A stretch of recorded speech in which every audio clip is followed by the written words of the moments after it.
Digamos, el conocimiento del material es tan importante como el conocimiento artístico de cómo usar el material. La cerámica y el vidrio son artes hermanas porque se le dicen que son las artes del fuego. Todas las culturas tienen cerámica. La cerámica de Guanacaste es muy colorida, se han investigado que vienen desde México. En cambio, la región, el Gran Chiriquí, tiene más bien mucha influencia de Perú, porque Costa Rica justamente es el puente que dividía las dos. Y este color se supondría que debería ser el mismo. Y vean lo diferente que es solamente por trabajar con una arcilla diferente. Hola a todos, aquí estoy en el jardín de la casa de Esteban Guevara. Es un profesor de la Universidad de Costa Rica con una educación en diseño gráfico y cerámica. Y les quiero enseñar de primera mano un poco sus observaciones sobre los procesos que se usan no solo dentro de la cerámica, sino también los cambios y las reacciones químicas que pueden haber gracias al uso de ciertos materiales. Estoy hablando de diferentes tipos de piedra, arcilla, incluso vidrio, que uno casi, al menos de que sepa sobre la cerámica, nunca se lo hubiese imaginado. Así es que tengo el placer de presentarles a Esteban y esto es un pequeño tour de su estudio. Empecemos. Que me gusta como este diálogo normalmente, que es lo que hago cuando enseño cerámica. Sí. ¿Sabes cuál es la diferencia entre arcilla y cerámica? No, me gustaría saber. Bueno, arcilla es el material, ¿verdad? Ajá. Y cerámica en sí es cuando ya la haces como materializada en un 3D, ¿verdad? No. La gran diferencia entre arcilla y cerámica es la cocción. El calor. De hecho, la cerámica y el vidrio son artes hermanas porque se le dicen que son las artes del fuego. Porque necesitan siempre hornearse, necesitan cocción.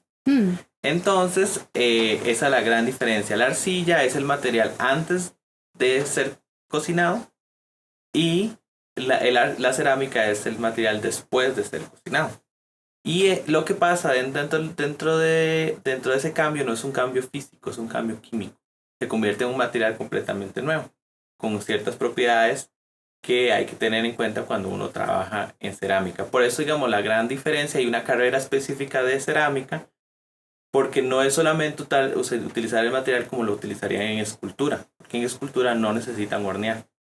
Y hay una serie de complicaciones o serie de técnicas que se necesitan para poder hacer que el material sobreviva a esa cocción. El parte más importante de la cocción es el horno, que es esto que está acá. Hay diferentes tipos de horno. O sea, desde la cerámica se inventó, desde que las personas del inicio se dieron cuenta que antes usaban la arcilla para hacer pisos. Entonces dentro de las casas estaban los fogones, ¿verdad? Donde se cocinaban. Se dieron cuenta que cada vez que hacían un fogón quedaban tiestos de cerámica, que era donde estaba el horno y se apagaba, y como el piso era de arcilla, entonces empezaron a dar cuenta que ese material era un material que se hacía de la misma tierra y que se podía utilizar para contenedores. ¿Y dónde fue que ocurrió eso? Eso no estoy tan seguro, pero creo que fue en China. Ahí donde, pero la cerámica de hecho es algo que se ha domesticado, digamos, se ha creado desde todas las culturas tienen cerámica. Los precolombinos de acá de Costa Rica tenían cerámica, en China tenían cerámica, solo que cada una de las culturas ha llevado la tecnología de la cerámica a diferentes puntos. O sea, nosotros, los precolombinos de Costa Rica nunca descubrieron el esmalte, que en China sí se descubrió y sí se utilizó, y es muy famosa la cerámica china, las porcelanas chinas que tienen esmaltes, que después se introdujeron a Europa por el intercambio comercial que hubo. A lo que quiero llegar con esto es que existen hornos súper primitivos que podrían llamarse, que es hacer un hueco en la tierra y llenarlo de brasas y hornear ahí. Hacer una fogata e ir cada vez llevando las piezas cada vez más hacia más adentro para cocinar. En Guanacaste existen unos hornos que son como unos domos, son como de pizza, digamos, que van llevando las piezas poquito a poco. Se utiliza mucho la brasa, no tanto el fuego directo. O sea, aquí en Costa Rica, ¿dónde fue que empezaron a hacer cerámica? Acá, bueno, en Costa Rica existen como 3 regiones fundamentales. De hecho, en arqueología se dividen así, que es la región, la de la Gran Nicoya, que se comparte con Nicaragua, que esa es la que más estudios tiene porque es la cerámica que tiene mayor colorido. Entonces, como a nivel comercial, también, todo es un negocio, ¿verdad? Entonces, como a nivel comercial antes que se podían comercializar con este tipo de piezas, ya están prohibidas. Entonces, siempre se ha estudiado por la cantidad de colores y por la cantidad de piezas que se han encontrado. En la región de Valle Central, que es esta donde estamos, donde más se han encontrado es en la región de Turrialba, donde hay un sitio, no sé si has ido a Guayao. Todavía no. Bueno, ahí hay un sitio, pero es un sitio donde hubo un asentamiento, pero toda esa región alrededor se han encontrado muchas piezas.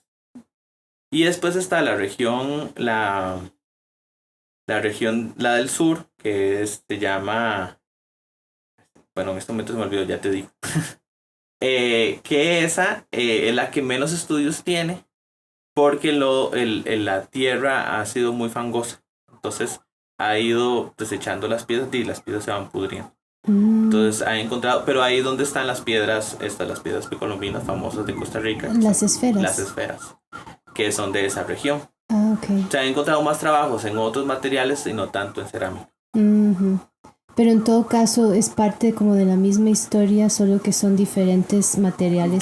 Diferentes formas de poder trabajar el material. Porque si vos ves la cerámica de Guanacaste es muy colorida, tiene mucha influencia mesoamericana.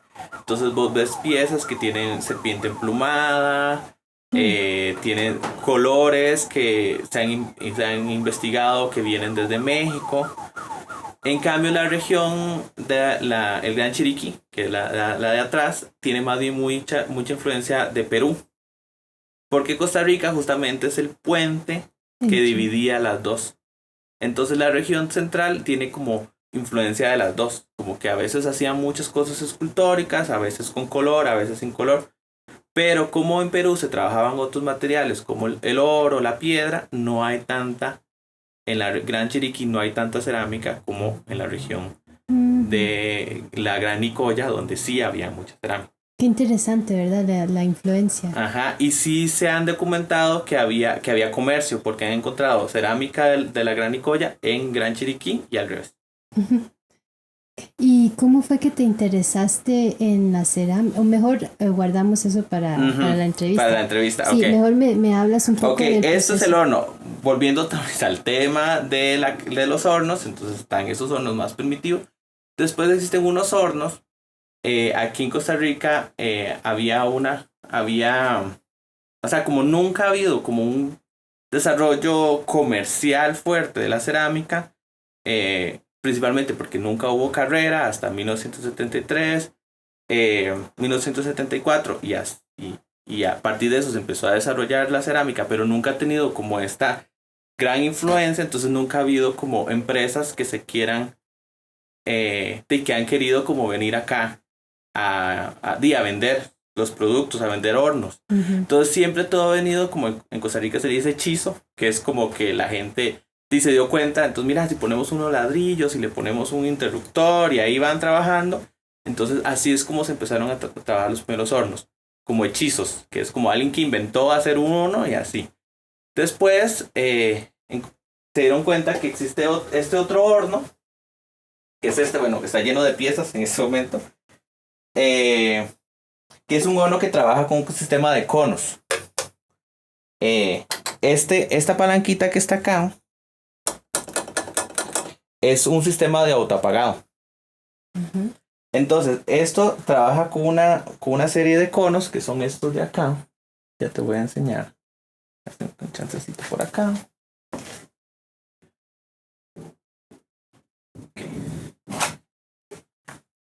Estos se llaman conos.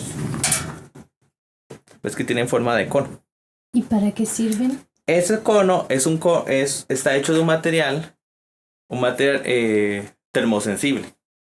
significa que cuando yo llego a la temperatura que quiero llegar, él se empieza como a derretirse, entonces lo que hace el cono, digamos el cono está puesto así, el horno, en el horno está puesto, digamos aquí, pero adentro. Está puesto como en unas patitas. Del otro lado. De este otro lado, es que no, vamos a ver si puedo como... ¿Ves? Está aquí.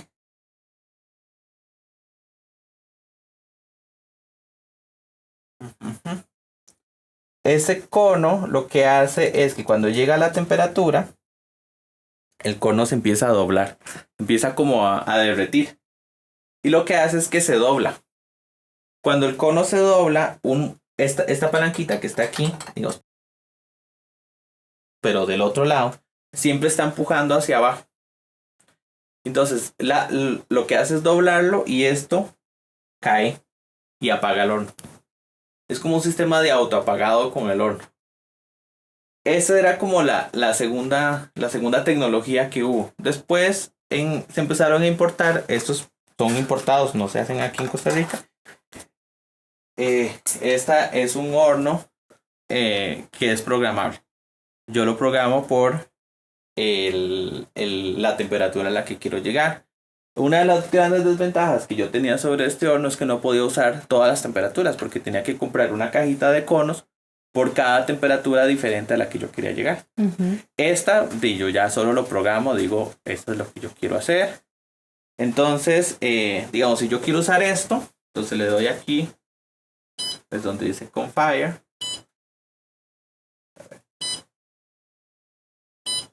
Ok, acá, ves, esto me está preguntando el cono, que es lo mismo que yo haría con esta cajita, pero yo ya lo programo. En cerámica todas las temperaturas se trabajan por conos. Y yo creo que es algo como de tradición, porque yo con este horno podría decirle llegue a 1200 grados centígrados. Pero él me pregunta por el cono, no me pregunta por la temperatura, no me pregunta por los grados. Me dice cuál cono a lo que quiero llegar. El sistema de conos es un sistema como que va trabajando de 20 grados en 20 grados. O sea, y es confuso porque no es que existe 1, 2, 3, 4, 5, 6. Bueno, sí existe, pero llega hasta 20. Pero del 0 me lo tira hacia abajo con 0, 0, 1, 0, 2, 0, 3, 0, 4, 0, 5. Entonces no es lo mismo que yo quiera hacer un cono 0,6 a un cono 6. Son cosas diferentes. Y la gente que es que empieza a trabajar cerámica tiene errores de temperatura por ese tipo de cosas. Porque no entienden que 0,6 y 6 no es lo mismo. Entonces eso quiere decir que dependiendo de la función de lo que uno haga en términos de cerámica, también requiere un tipo de temperatura muy específica. Muy específica. Como somos las artes del fuego, dominar el fuego es muy importante. Entonces, dominar cuáles temperaturas y qué materiales me fusionan con esas temperaturas es muy importante y es uno de los principales tacones de Aquiles. Ajá, como el talón de Aquiles de la gente. Sí, no el tacón, el talón. Es muy importante poder dominar ¿cómo se llama? Las temperaturas y los materiales que son ideales para esa temperatura. Okay, y entonces, esto de acá, allá hace muchas cosas. O sea, con esta de acá solo llegaba a las temperaturas y ya. Este horno tiene más tecnología. Yo le puedo decir que me haga un precalentamiento. Yo puedo programar la horneada y decirle que me la prenda a las 5 de la tarde porque a las 5 de la tarde, digamos, es más barata la electricidad. O yo podría decir, no sé, que me mantenga la temperatura final por X cantidad de tiempo. Puedo decir que a la hora de enfriar el horno me lo enfríe de cierta velocidad, porque todo eso afecta el resultado final. Y me imagino que hablando de los tipos de arcilla, incluso a nivel de mezclarlos hay que tener cuidado cómo uno los mezcla, ¿verdad? Porque también afectaría el diseño final. Afecta mucho, digamos, el conocimiento del material es tan importante como el conocimiento artístico de cómo usar el material. O sea, qué puedo hacer y qué no puedo hacer a nivel técnico es tan importante como poder diseñar que algo sea estéticamente placentero o estéticamente que me dé cierto conocimiento o cierta emoción o cierto conocimiento. O sea, conocer qué tanto, cuáles son los límites de la arcilla me ayuda a poder diseñar obras que salgan, que funcionen, porque si no, de nada hago yo siendo el maestro del diseño si soy pésimo a la hora de construir o de hacer o hornear o utilizar cierto esmalte o cierto acabado. Ujú. Entonces, la carrera de cerámica, de hecho, es una carrera que se divide como en dos grandes bloques, que son la parte artística y está la parte técnica, que es mucho conocimiento de química. O sea, sin química uno no sabe nada. ¿En serio? Sí, es Qué muy químico. interesante. Porque en la combinación de los materiales todo viene en términos químicos. Ujú. O sea, si alguien me pregunta qué es mi esmalte, yo le tengo que decir, mira, es una combinación de óxido de silicio con óxido de aluminio, con óxido de cobre, un poco de carbonato de acá, un poco de óxido de allá. Y tengo que saber qué hace cada material dentro de la formulación del esmalte. Ujú. ¿Y cómo se retroalimentan? Ajá, cómo funcionan juntos. Exactamente. Y todo eso es pura prueba científica. O sea, Y para efectos de Costa Rica, que hay tantos recursos naturales, me imagino que cuando están creando obras, mezclan diferentes tipos de piedra o arcilla que encuentran aquí mismo en Costa Rica. ajá, aquí hay dos grandes, una ventaja y desventaja. Tenemos muchos recursos materiales, pero no minerales. Y entonces casi todos los compuestos que se usan son minerales. Y sí, puede ser que sí tengamos compuestos minerales, pero no tenemos empresas que quieran explotar esos minerales. ¿Y por qué hablas de los minerales? ¿Qué función tienen dentro de Ajá, esta... porque digamos, todos los materiales que utilizamos son materiales extraídos de la tierra que vienen en compuesto en mineral, digamos, porque todo lo que usamos son casi siempre metales pesados. Hierro, cobre, eh, sílice, utilizamos mucho litio, utilizamos mucho estaño. Entonces todos esos materiales son los que cuando se formulan generan la cantidad inmensa de esmaltes que se pueden obtener eh, para la aplicación. Muchos colores, muchos acabados, tanto brillantes como mates, tanto transparentes como semitransparentes o opacos, sea un verde, sea un anaranjado, sea un rojo. Cada uno de esos compuestos, porque como se hornea, yo no puedo, digamos, pintarlo con acrílico, porque el acrílico cuando yo lo meto al horno se va a evaporar porque no aguanta las temperaturas a las que yo horneo. Porque en cerámica se hornea a muy alta temperatura, o sea, lo que normalmente se llama baja temperatura en cerámica son 1000 grados centígrados, que eso es muy alto en la vida de verdad. Y alta temperatura en cerámica se le llama 1500, 1300. Pero, o sea, tengo dos preguntas. ¿Qué función tiene los minerales para efectos de la mezcla con el metal cuando estás haciendo, por ejemplo, un esmalte? Y luego, cuando estás aplicando el esmalte, son dos procedimientos. Ajá. Primero horneas la obra, o sea, el objeto en cerámica y después le agregas el esmalte o se lo pones primero y lo horneas todo junto.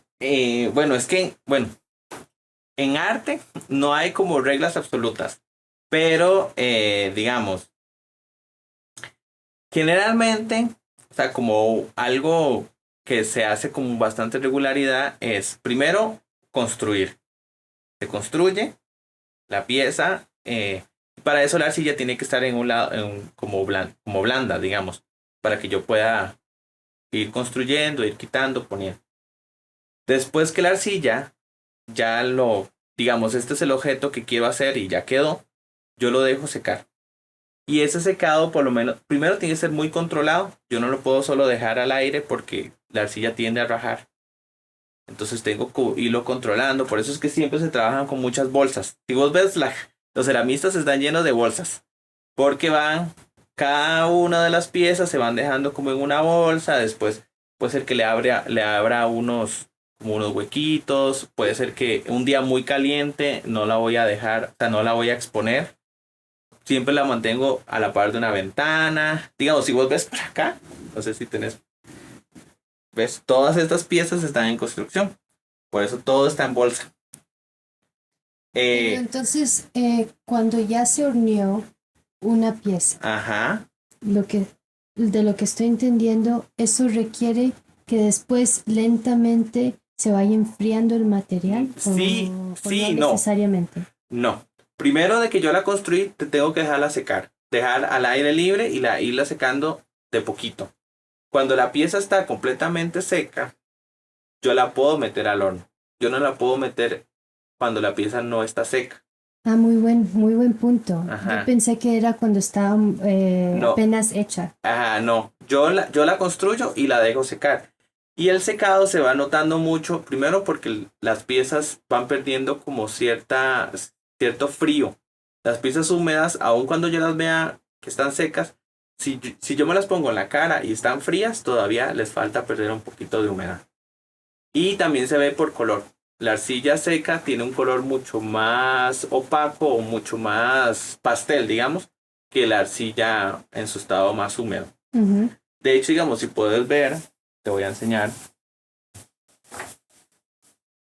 ¿Y cuánto tiempo dura una pieza para secar? Depende mucho del clima, O sea, donde estés. donde esté. Digamos, esta arcilla y esta arcilla son la misma arcilla. Uy, sí, se ven súper diferentes. Esta es seca Ujú. y esta está húmeda. ¿Ves cómo, si yo me lo pongo acá, ves, ya no está fría? Como si yo me pongo esta, está súper fría. Entonces, esto es la primera, lo que yo más o menos voy viendo. Cuando ya la tengo, cuando yo ya las tengo así, ya las puedo meter al horno, a la primera cocción. Generalmente la cerámica lleva dos cocciones, dos horneadas. La primera cocción se llama bizcocho. ¿Y por qué? No sé. Miras que en inglés también se dice biscuit. Voy a tener que. Ajá, investigar porque no sé por qué se le llama bizcocho, pero así se le llama. Y entonces, cuando ya sale del horno, salen generalmente, o si la arcilla es roja, va quedando con este color anaranjadito, bastante característico de la arcilla de Costa Rica, que es este color anaranjado. Si la arcilla es blanca, queda blanca. De hecho, esta de acá. Y como yo sé que una pieza está horneada, tiene un tintineo. ¿Ves? Este tintineo no lo tiene la arcilla sin hornear. Cuando la arcilla ya está así, yo le puedo poner el esmalte. El esmalte, de hecho, esta pieza que está acá, ¿ves? Esta parte blanca, es el esmalte sin hornear. Uy, qué bonito.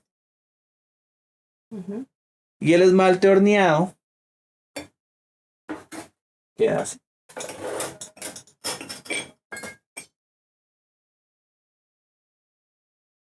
¿Ves que tiene como un cierto brillo? Esto es porque el esmalte es vidrio molido. Porque como son parte de un proceso que lleva fuego, Ajá, entonces es... Y a ese vidrio, eso es vidrio. sí, digamos, ¿ves? Esto también es esmalte. ¿Ves O que sea, brilla? Brilla sí. como el vidrio. O sea, es vidrio. Ajá. Porque la arcilla y el vidrio son hermanas. Entonces, ellos se necesitan a sí misma. Porque los dos necesitan de los mismos materiales, utilizan los mismos hornos. Solo que, digamos, si alguien que trabaja solamente en vidrio trabaja a temperaturas mucho más pequeñas, mucho más bajas que la cerámica. Porque la cerámica necesita temperaturas mucho más altas porque la cerámica, o sea, tiene arcilla. El vidrio no tiene arcilla.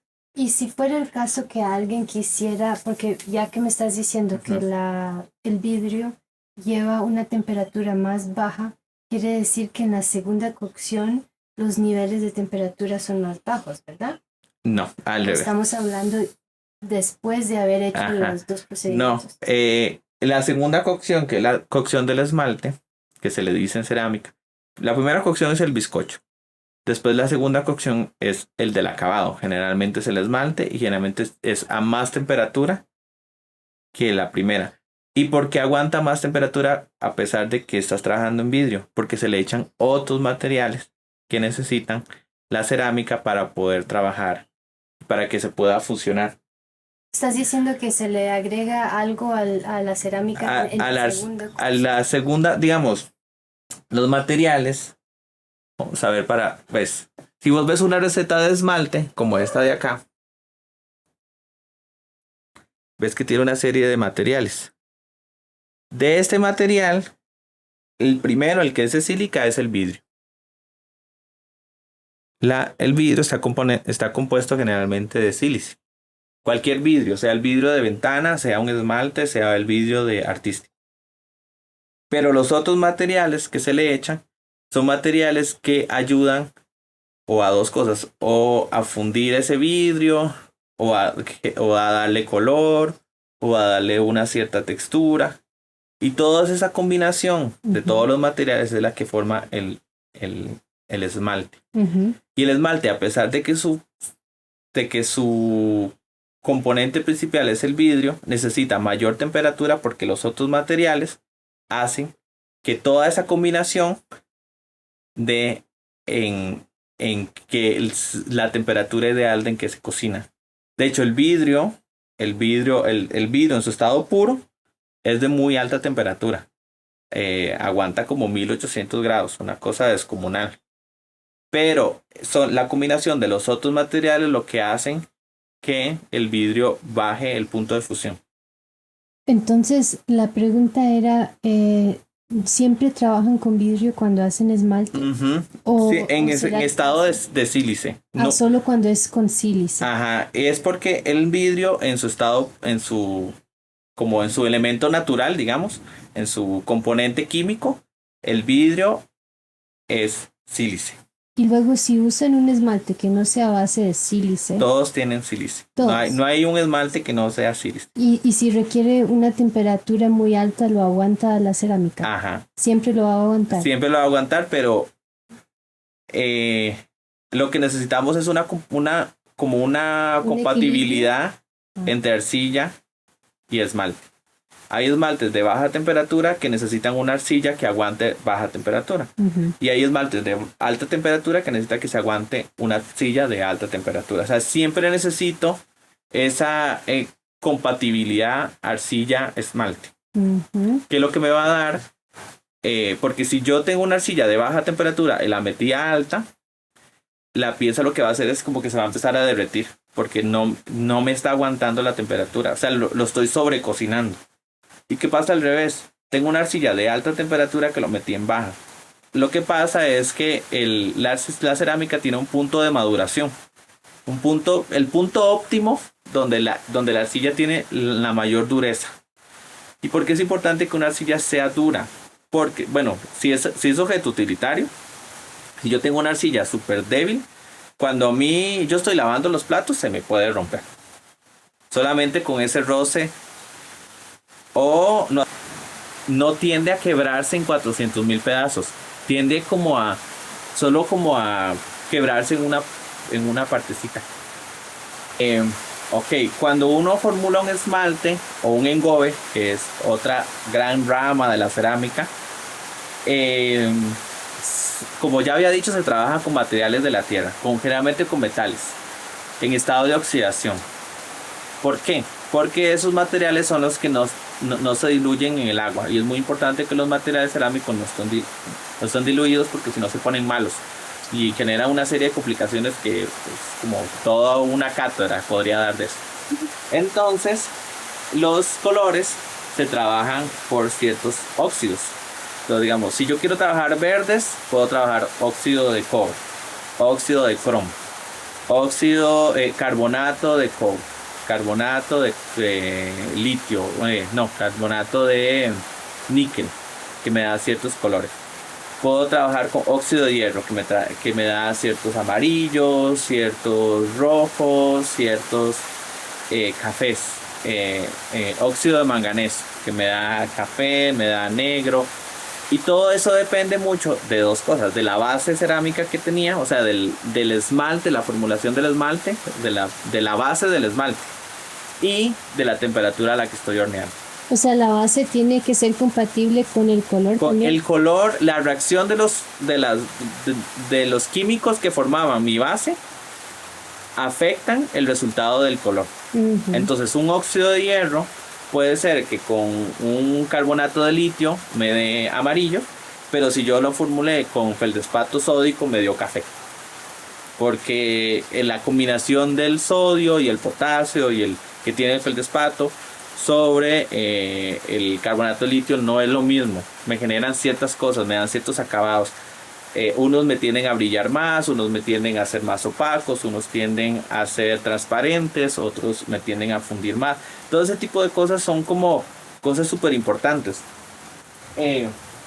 Y todos los venden, digamos, como en pequeños gramos. Digamos, esto es carbonato de cobalto. ¿Y esto también lo hacen aquí o eso hay que mandarlo a traer? Los materiales se pueden mandar a traer.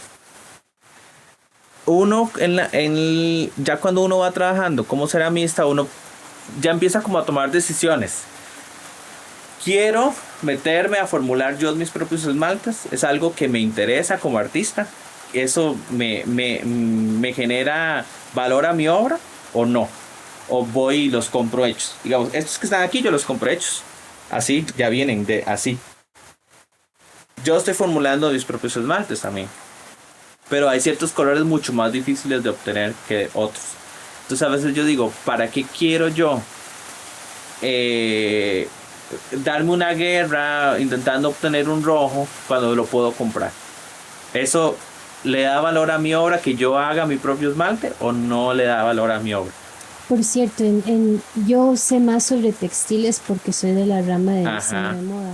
Y dentro de los textiles el color rojo es uno de los más difíciles. Ajá. Incluso el amarillo, porque son colores que cuesta mucho que se impregnen en el textil. Me pregunto si en la cerámica será igual. El rojo es difícil por dos cosas. Los colores más cálidos en cerámica son los más difíciles. El rojo, el anaranjado y el amarillo. ¿Viste? Ajá. ¿Y sabes por qué? Porque esos colores, principalmente el rojo, son de temperaturas bastante bajas y necesitan de un potencializador muy fuerte para que se agarre. Uh-huh. Y ese potencializador que se usaba era el plomo. Y ya no se puede usar. Ya no se usa. Por la salud, ¿verdad? Por la salud. Está prohibidísimo. Entonces todos los colores cálidos empezaron a decaer. Empezaron cada vez menos a usarse porque cada vez eran más prohibidos. Ahora a nivel comercial, ya las casas comerciales han obtenido formas de obtener el rojo de manera sintética. Pero uno como ceramista que trabaja con lo que le han enseñado, además con libros así, cuesta mucho llegar a esos colores tan vibrantes como el rojo, el anaranjado. A nivel comercial se inventaron, alguien digamos como que vio la necesidad de poder desarrollar colores. Y entonces hay una marca que se llama Mason, que lo que hacen es, dijeron, ok, es difícil obtener un color. Nosotros vamos a hacer el polvo que haga que ese color funcione. Un mordiente, por decir. Como decir, el rojo es difícil, entonces vamos a hacer el pigmento rojo. Ya de una vez. Usted tiene su base cerámica y le echa el pigmento. Entonces así es como yo he ido comprando estos colores.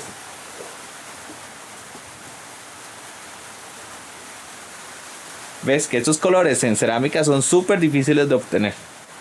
Pero ya alguien dijo, mira, veo la oportunidad de negocio de poder sacar los colores difíciles. Total. Y en cerámica también hay que usar, me imagino que en la fórmula para hacer el esmalte, un componente que haga que el esmalte o el color incluso del esmalte se pegue a lo que es la cerámica y que no se... Por eso es que se usa el vidrio. porque el vidrio cuando se derrite se pega a la cerámica Totalmente. completamente, se vuelven una sola cosa. Es imposible poderlo despegar después. O sea, se vuelven ya algo que están juntos para siempre. Por eso, si se me cae la pieza, se me quiebra por completo, pero no se me desprende el color del cuerpo. O sea, aún si lo trataras de cocinar de nuevo, no se le desprende Nunca, el vidrio. nunca. O Se vuelven hermanos para siempre. Qué interesante, ¿verdad? Sí. Wow. Se pegan por completo. O sea, no hay forma alguna que yo después quisiera despegarlo más que agarre un martillo y le pegue y ya, no sé. No, pero no puedo quitarlo. No hay forma. Por eso el color, cuando yo aplico el color, tengo que aplicar un esmalte que tenga esos componentes para... O sea, no es lo mismo que yo lo pinte con acrílico, porque el acrílico yo después le paso una uña y me traigo el color. El esmalte agarra la pieza y queda completamente pegado.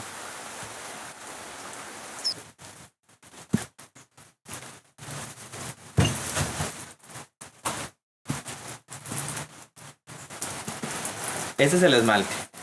El esmalte, como había dicho con anterioridad, está hecho con productos que no están disueltos en el agua.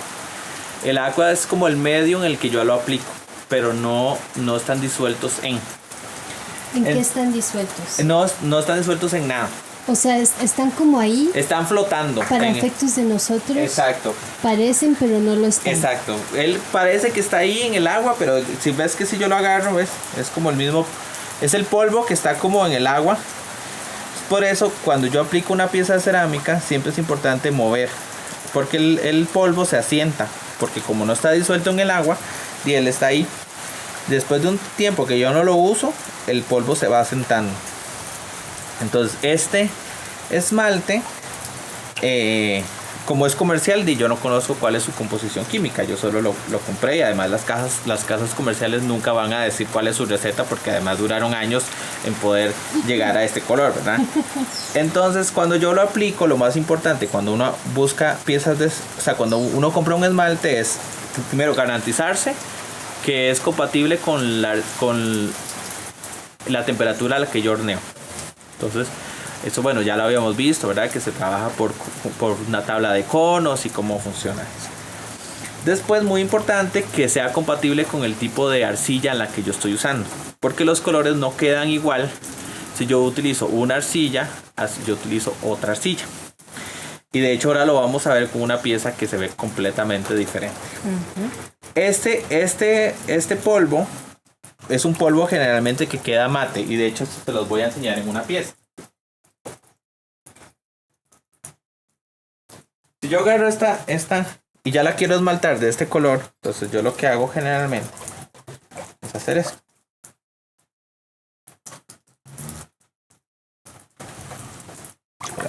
Todavía no está bien disuelto. ¿Cómo sabes que no está bien? Porque ves que lo apliqué y no quedó, o sea, quedó como muy ralo. O sea, primero pones una parte de la pieza para darte cuenta. Generalmente tengo piezas ya que no me gustan, que las uso como prueba para ver qué tanto está disuelto. Ok. Todavía podría disolverlo un poquito más. Pero lo que quiero que veas acá es cómo queda el color. Esto se va a ir secando. A ver. Y cuando seca, queda completamente mate, como este color de acá. ¿Ves que queda mate? Ajá, no brilla nada. Cuando yo meto eso al horno, sale así. ¡Wow! ¡Qué belleza! Este es este color. ¡Oh! ¡Qué belleza! Ahora, que les iba a enseñar, este color, vean lo bonito que es un color como amarillo con puntitos como grises o violeta. Porque estoy usando una arcilla blanca.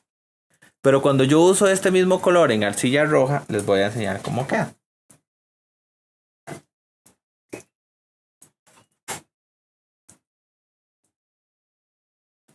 queda así. Esta parte que es como esta parte de acá. No tanto el azul. ¿Y por qué se le hacen unas manchas? Unas manchitas. Es porque lo que pasa es que esta arcilla que tenemos aquí es una arcilla roja, que de hecho es nacional, es de Costa Rica. Tiene óxido de hierro dentro de su composición química. Con razón. Entonces ese óxido de hierro reacciona con el esmalte. Y lo que hace es cambiar el color completamente. También le da cierta textura, le da ciertas tonalidades en ciertas partes. No es lo mismo. Este color y este color se supondría que deberían ser el mismo. Y vean lo diferente que es solamente por trabajar con una arcilla diferente. O sea, es tanto la reacción con la arcilla como la temperatura. Con la temperatura. Todo eso es muy importante de saber. Esta arcilla es esta. Es esta. Que es la arcilla que generalmente se puede encontrar en Costa Rica. Esta otra arcilla, en cambio, esta de acá, es esta.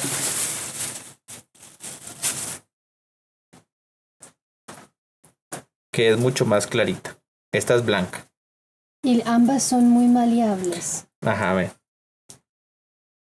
Ve cómo yo puedo trabajar y hacer espirales. Wow. Sí.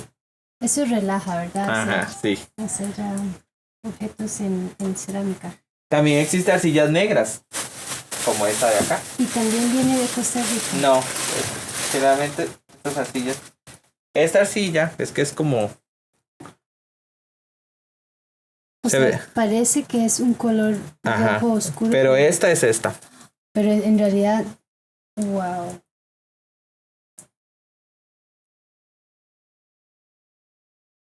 Todo cambia con el horno. El horno hace la magia.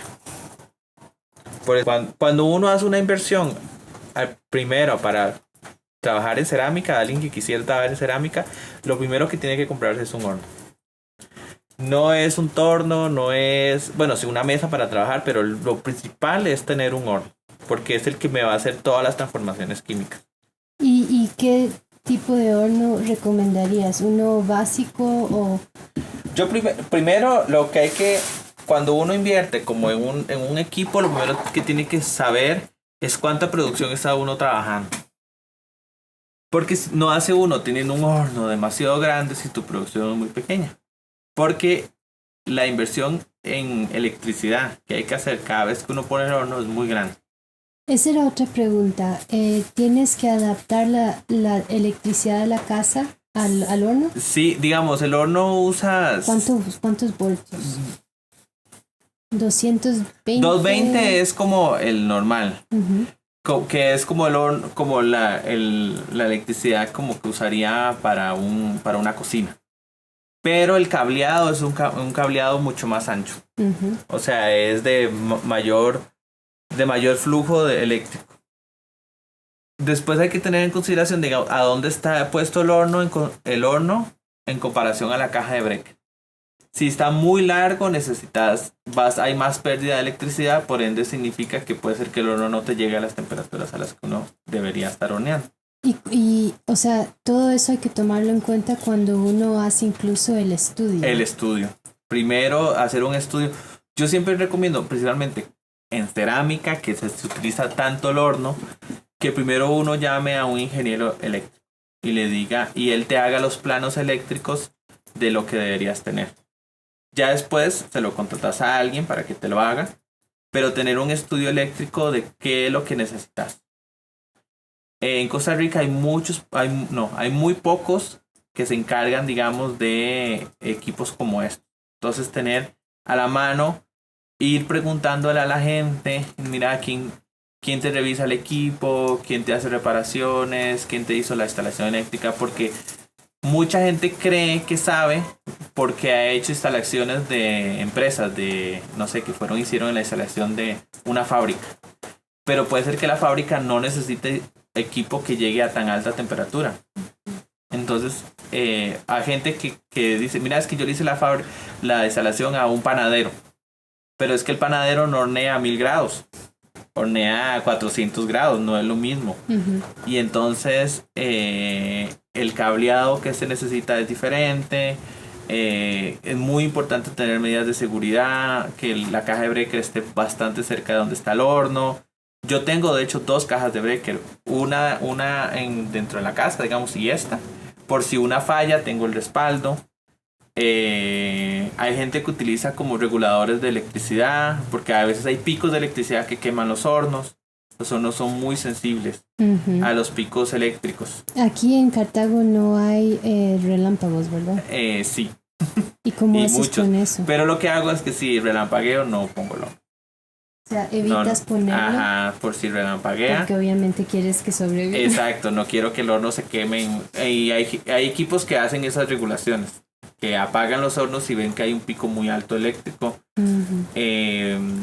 Muy importante no poner cosas a la par porque puede que algo se queme. Todo ese tipo de cosas es muy importante. Tener el equipo en un lugar muy ventilado, porque los gases que salen del horno son muy malos a la hora de respirar. Los esmaltes son súper tóxicos a la hora de generalmente como de respirar los polvos. Entonces es muy importante tener medidas de seguridad, siempre tener una mascarilla. Generalmente si lo vas a aplicarlo con guantes, todo ese tipo de cosas, porque son los metales pesados, son metales pesados, o sea, entonces cuesta mucho que salga del cuerpo. Entonces son daños que no los vas a notar ahora, pero en 30 años tenés un cáncer. O sea, entra por la nariz, por la nariz y por la piel. Y por la piel, pero no tanto de manera de piel. Que la nariz es como el principal que hay que cuidar. También se absorbe por piel, pero no tanto como por estar respirando el polvo.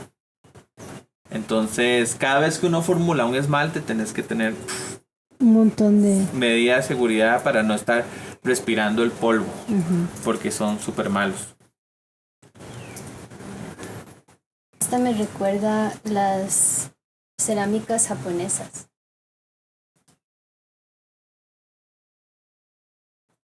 Lo que quería, o sea, la verdad no tenía como una gran intención de lo que estaba haciendo. Lo que quería probar era el esmalte. Y entonces, como me gusta mucho tornear, dije voy a hacer unas formas, porque hubo un momento, tengo un problema de enfoque.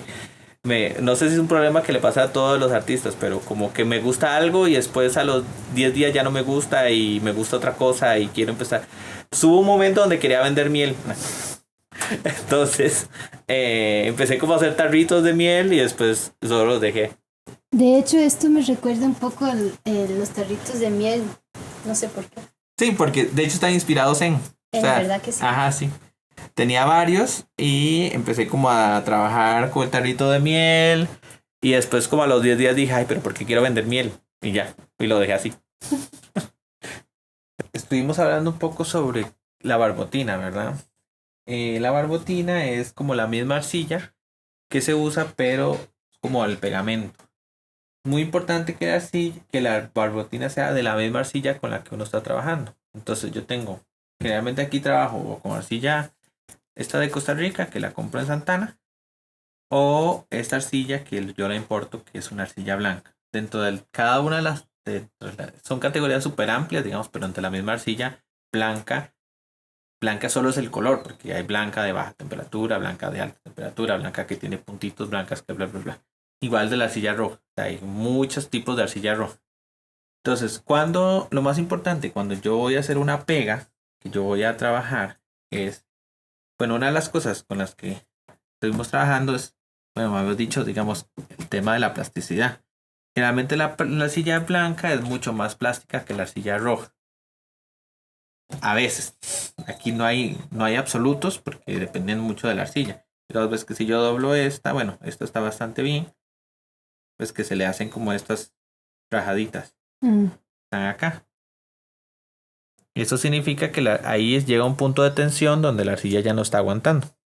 Pero si yo hago este mismo movimiento en esta arcilla, ¿ves?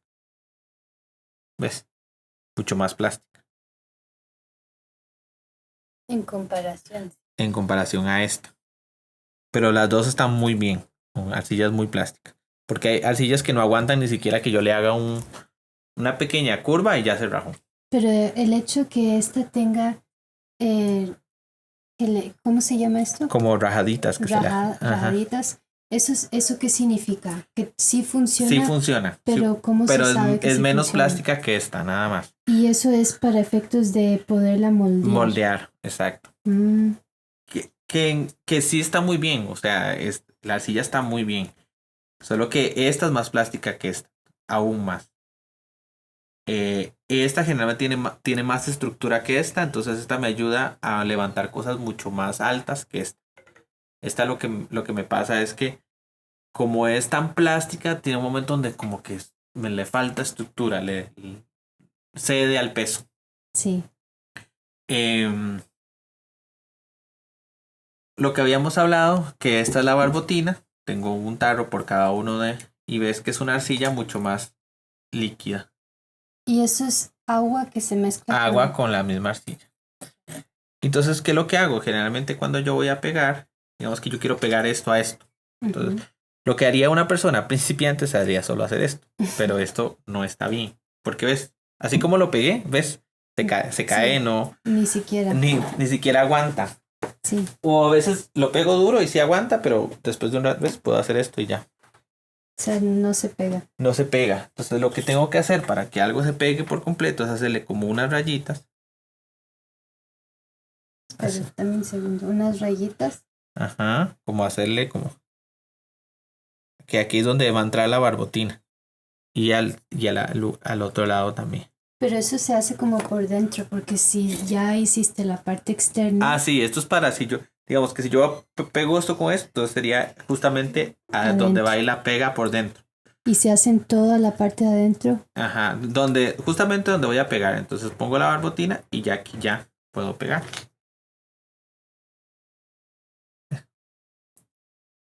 Pues que no se va. Sí, no se despega. No se despega. Y ya aquí yo entonces ya después yo ya con una herramienta ya de construcción ya podría ya empezar como a darle la forma.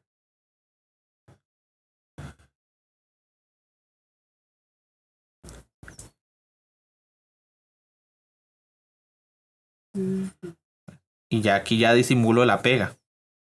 Para si no quiero que se vea. Y ya quedó completamente pegado.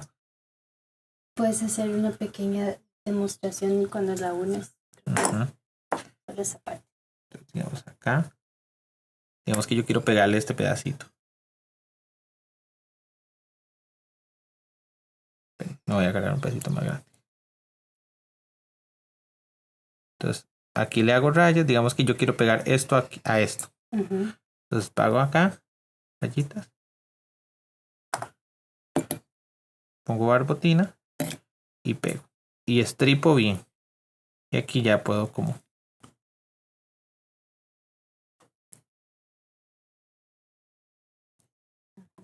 Ya con la herramienta ya puedo pegarla ahí. Ok. La gran herramienta que se usa es el torno. Esa es la herramienta número 1, que es este de acá. Lo prendo acá. Y se usa mucho para hacer cosas redondas. Que se pone la arcilla y yo moldeo. El problema del torno, una de las grandes dificultades es que necesita mucha experiencia para poderlo dominar. Por lo menos un año de trabajo. Porque es difícil, o sea, es un trabajo muy constante que hay que tener para poder dominar el torno. El torno es como un, digamos, como un piano. Hay que practicar todos los días y darle y fallar y fallar y fallar hasta que ya pueda uno tener como maestría a la hora de poderlo utilizar. Si uno le gusta más el trabajo más manual, entonces tenemos este tipo de herramientas. ¡Au! Uy, ¿qué era? Un grillillo. Ay, mira. Es un grillito. Qué lindo. Y ahora sí. Ok. Tenemos este de acá. Estos se llaman devastadores. Lo que sirven son para, sí, literal, como ves, para ir quitando un poco O sea, es como para hacer huecos. pero eso se usa como para efectos estéticos, ¿verdad? Generalmente no, se usa mucho si yo quiero vaciar una pieza.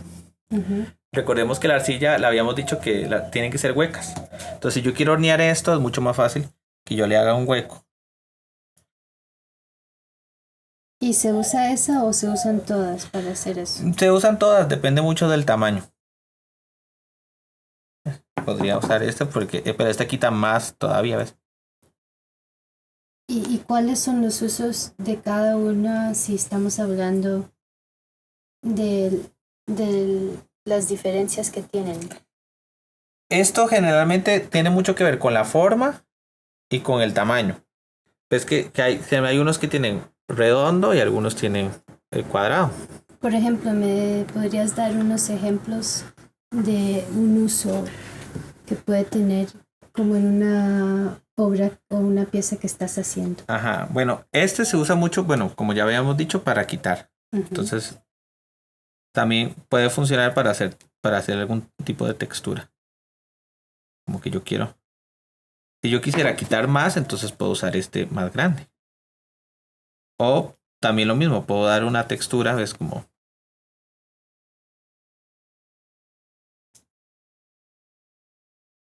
Uh-huh. Ajá. Después tenemos también todos estos palitos de aquí se llaman estecas. Son ahí de muchas formas, de todos los tamaños y colores. Las estecas se usan mucho para construir. Entonces, como había mencionado acá, digamos, ve la esteca, lo que me ayuda es a moldear. Entonces, si yo quiero ir como, digamos que quiero hacer un ojo, entonces mira, voy trabajando y voy. Lo que me ayuda es como son herramientas de modelado. Me ayudan mucho al trabajo en modelado. Uh-huh. Después tenemos las galletas, que son estas de acá. Las galletas me ayudan mucho a pulir. Entonces, si yo quiero, digamos que esto ya, entonces empiezo como a que ya el trabajo me quede mucho más liso. No se hace con agua. No. El trabajo aquí generalmente nunca es con agua. De hecho, nada más queda una herramienta más, que es el hilo. El hilo lo que me ayuda es a cortar. A ver. Y uno, pero no el hilo.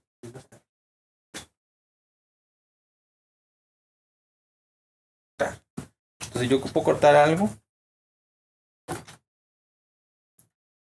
El hilo lo que me ayuda es a cortar. Entonces lo que hago es y corto.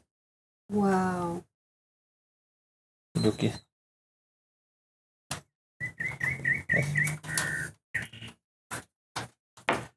Después todas las demás son como variantes de la misma herramienta que voy utilizando para poder hacer, no sé, cosas chiquititas. Entonces un trabajo más meticuloso, herramientas grandes, que quiero trabajar a gran escala. Pero todo es lo mismo, pero más grande, más pequeño. Pero generalmente se dividen en estecas, devastadores, galletas y hilos. Algo que me encanta de lo que nos habló Esteban sobre los colores y los esmaltes que se pegan a la cerámica es que yo lo entiendo más bien desde un punto de vista de colores y textiles, porque recuerden que yo tengo una educación en diseño de moda para los que no lo sepan. Y sé cómo teñir textiles, me encanta de hecho.